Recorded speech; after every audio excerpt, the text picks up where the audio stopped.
Oke, assalamualaikum warahmatullahi wabarakatuh. Ya, semoga kita diberi kesehatan semua ya. Kita berdoa ya, semoga diberi kesehatan semua, diberi kelancaran semua. Oke, hari ini kita belajar tentang daya listrik. Kemarin kita sudah bermain dengan rangkaian listrik yang lain. Sekarang kita belajar tentang daya listrik. Daya itu satuannya apa, teman-teman? Watt ya. Daya listrik satuannya watt. Ya, oke, sahabat, simbolnya apa? P. Secara umum ya. Nanti kita belajar tentang daya listrik yang lain. Oke. Oke, power atau daya. There are various properties such as apparent power or complex power atau S. Ya. Power or real power and reactive power atau Q. Berarti jenis daya itu ada 3, yaitu ada apparent power atau daya semu, atau power of real power atau daya nyata atau daya aktif, dan daya reaktif atau key reactive power. Jadi daya itu ada 3 macam, atau dalam segitiga daya ada 3: daya semu, daya aktif, dan daya reaktif. Nah, daya aktif digambarkan dengan garis horizontal yang lurus. Jadi ini daya aktif horizontal. Nah, daya reaktif berbeda 90 derajat dari daya aktif. Jadi naik, ini daya reaktif. Sedangkan daya semu adalah hasil penjumlahan secara vektor antara daya aktif dan daya reaktif. Sehingga ketemunya ini miringnya ya. Ini ada sudutnya. Oke, jadi nanti kita pakai Pitagoras ya untuk menyelesaikan daya aktif, daya reaktif, dan daya semu. Nah, ini jika mengetahui 2 dari ketiga daya, dapat menghitung salah satu daya yang belum diketahui dengan menggunakan persamaan berikut ya. P kuadrat, nah P kuadrat sama dengan S kuadrat dikurangi Q kuadrat. Nah, maka P sama dengan S kuadrat min Q kuadrat di akar. Ya, jadi ini daya aktif. Untuk mencari daya aktif, kalau diketahui daya semu dan daya reaktif. Kalau untuk mencari daya reaktif diketahui daya semu dan daya aktif, maka Q sama dengan akar S kuadrat dikurangi P kuadrat, maka ketemu daya reaktif. Nah, beda dengan daya semu. Ketika daya semu adalah nanti akar P kuadrat ditambah Q kuadrat ya. Oke, kita lanjut. Daya semu atau apparent power ya. Daya semu adalah daya yang dihasilkan dari perkalian tegangan dan arus listrik. Jadi kalau kita punya tegangan dan arus, lalu kita kita kalikan, itu harus daya semu. Dapatnya daya semu. Daya semu merupakan daya yang diberikan oleh PLN ke konsumen. Berarti daya ini adalah yang diberikan PLN ke konsumen. Contohnya 900 VA. Nggak ada 900 watt ya, adanya 900 VA. Coba kalian cek pada kWh meter kalian atau meteran listrik kalian. Di situ pasti tulisannya VA, bukan watt. Ya. Jadi satuan daya semu adalah VA atau volt ampere. S sama dengan V kali I. S itu adalah daya semu dengan satuan volt ampere, tegangan V adalah tegangan dengan satuan volt, lalu arus I sama dengan arus listrik dengan satuan ampere. Nah, selanjutnya ada active power atau daya nyata atau daya aktif, yaitu daya yang sesungguhnya dibutuhkan oleh beban. Satuan daya aktif adalah watt. Lah, ini namanya watt, baru yang kita ukur namanya watt. Sehingga kalau diukur menggunakan wattmeter keluarnya ya daya aktif, bukan daya semu, bukan daya reaktif. Bagaimana mencarinya? Nah, mencarinya P itu sama dengan V dikalikan I dikalikan cos pi. Cos pi itu adalah faktor daya. Jadi kalau S sama dengan V kali I, maka P itu sama dengan V dikalikan I dikalikan cos pi. Nah, untuk keterangannya dari rumus ini, P itu adalah daya aktif, satuannya watt, V itu adalah tegangan dengan satuan volt, I adalah arus listrik dengan satuan ampere, cos V adalah faktor daya antara 0 sampai 1 nilainya, faktor daya itu. Oke. Yang ketiga ada daya reaktif power atau daya reaktif. Daya reaktif adalah daya yang dibutuhkan untuk membentukkan medan magnet atau daya yang ditimbulkan oleh beban induktif biasanya. Nah, kenapa ada daya reaktif? Itu karena beban yang kita pakai itu kebanyakan induktif ya, seperti motor pasti ada lilitannya, kipas angin ada lilitannya, apalagi ya, mesin cuci ada kipas lilitannya. Lalu motor listrik atau sanyo ya, itu dapat ada lilitannya. Nah, satuan daya reaktif adalah VAR atau volt ampere reaktif. Nah, untuk menghemat, karena menggunakan induktif ya, maka untuk menghemat reaktif dapat menggunakan kapasitor. Biasanya di industri-industri itu menggunakan kapasitor bank untuk menurunkan daya reaktif sehingga dayanya akan semakin aktif. Oke ya, menuju ke aktif. Nah, rumusnya seperti apa? Q sama dengan V kalikan I kalikan sin pi. Q itu adalah daya reaktif, ya, daya reaktif. Lalu V sama dengan tegangan, ya. I sama dengan arus, dan sin pi adalah faktor reaktif.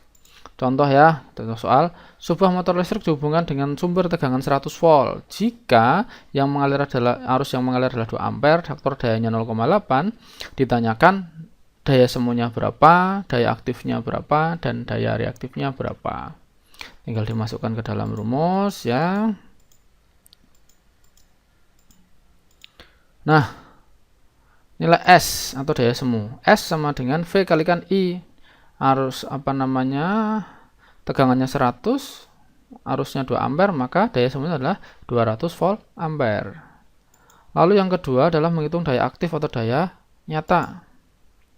Nah, kalau daya nyata P sama dengan VI atau S dikalikan cos pi. 100 dikalikan 2 dikalikan 0,8, ketemu 160 watt. Kalau S itu satuannya volt ampere, kalau P satuannya 160 watt. Apa watt maksudnya. Nah, untuk Q atau daya reaktif, nah untuk daya sama dengan kita menggunakan hitung Pythagoras ya. Akar S kuadrat dikurangi P kuadrat. S-nya berapa? 200 kuadrat. Lalu P-nya berapa? 160 dikuadratkan, maka nilainya adalah 200 dikuadratkan dalam 40.000, 160 dikuadratkan adalah 250.600 dikurangi ke 14.400, maka Q-nya adalah 120 VAR. Ya, gampang sekali kan? Nah, tadi ada cos pi kan? Nah, P sama dengan V dikalikan I dikalikan cos pi. Lah, cos pi itu apa?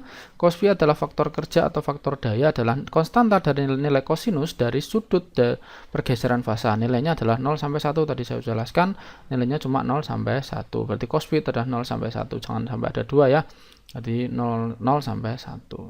Semakin rendah nilai faktor daya akan menghabiskan daya reaktif juga semakin besar, maka akan kebalikan dengan daya reaktif. Jika faktor dayanya lebih besar, maka daya reaktifnya kecil, tapi daya faktor dayanya kecil, maka daya reaktifnya besar. Nah, persamaan faktor daya dan faktor reaktif adalah cos pi sama dengan P per S, sin pi sama dengan Q per S.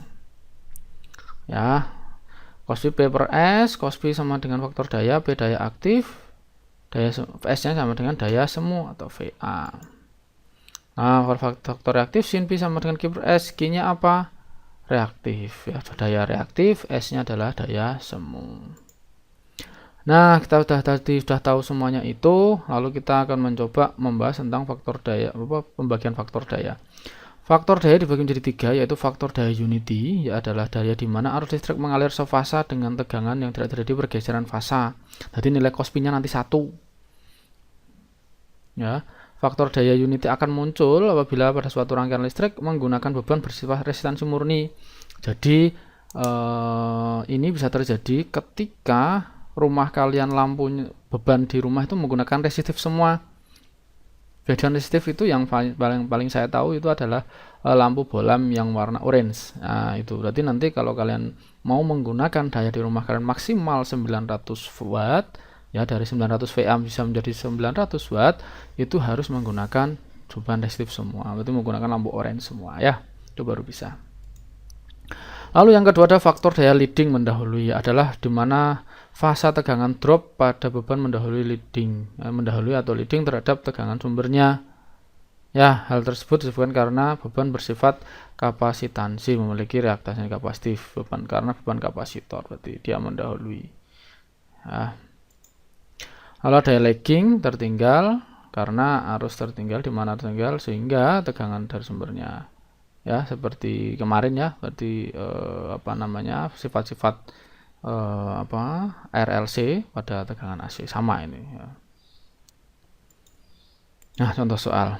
Jika ada 11 lampu TL 36 watt ya, dipasang sumber tegangan bolak-balik, jika total daya semuanya adalah 792 watt, berapa nilai faktor dayanya? Cospi-nya. Sehingga apa namanya? P-nya adalah 396, berarti 11 dikalikan 36 lalu dibagi daya semu.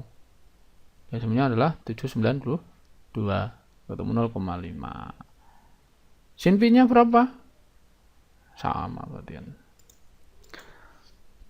Nah, ada contoh lagi. Jika suatu alat listrik memiliki daya reaktif 120 var atau volt ampere reaktif dan daya semuanya adalah 200 VA, berapa faktor reaktifnya? Rumusnya apa?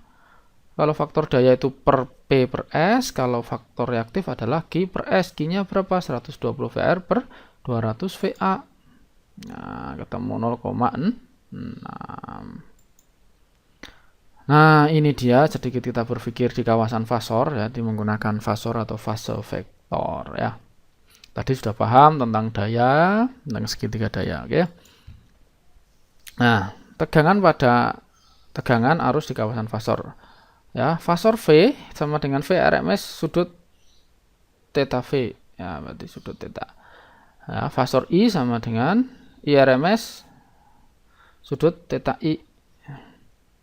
Nah, ini fasor konjugat I sama dengan I RMS sudut min theta I. Ya. VRMS kemarin apa VRMS? V root min square ya, V root min square atau apa namanya? Ya, ini V root min square. Nah, didefinisikan sebagai daya kompleks S.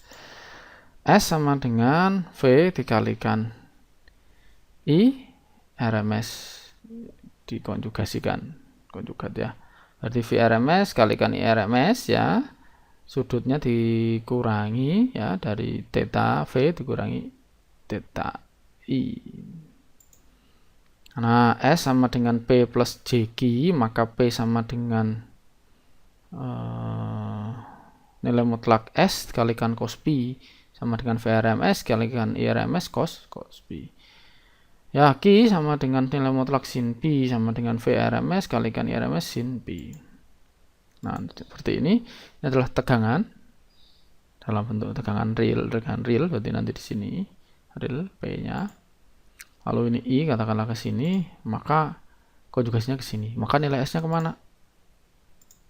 Iya, S-nya ke sini. Ya, ini dia S sama dengan nilainya sama sih. Ya, sini sama sini nilainya sama, arahnya aja yang berbeda. Kan buat nilai mutlak. Nah, S, P, dan JQ membentuk segitiga daya namanya power triangle atau segitiga daya ya. Nah, faktor daya dan segitiga daya. Faktor daya sama dengan cos pi per sama dengan faktor daya itu sama dengan cos pi ya. Sama dengan P per nilai mutlak S. Jadi ketika ini lagging. Nah, ini faktor daya lagging. V kalikan I konjugat sama ya. Ketika leading sama di leading ke bawah. Begitu teman-teman ya. Oke. Mohon maaf bila ada kesalahan. Wassalamualaikum warahmatullahi wabarakatuh.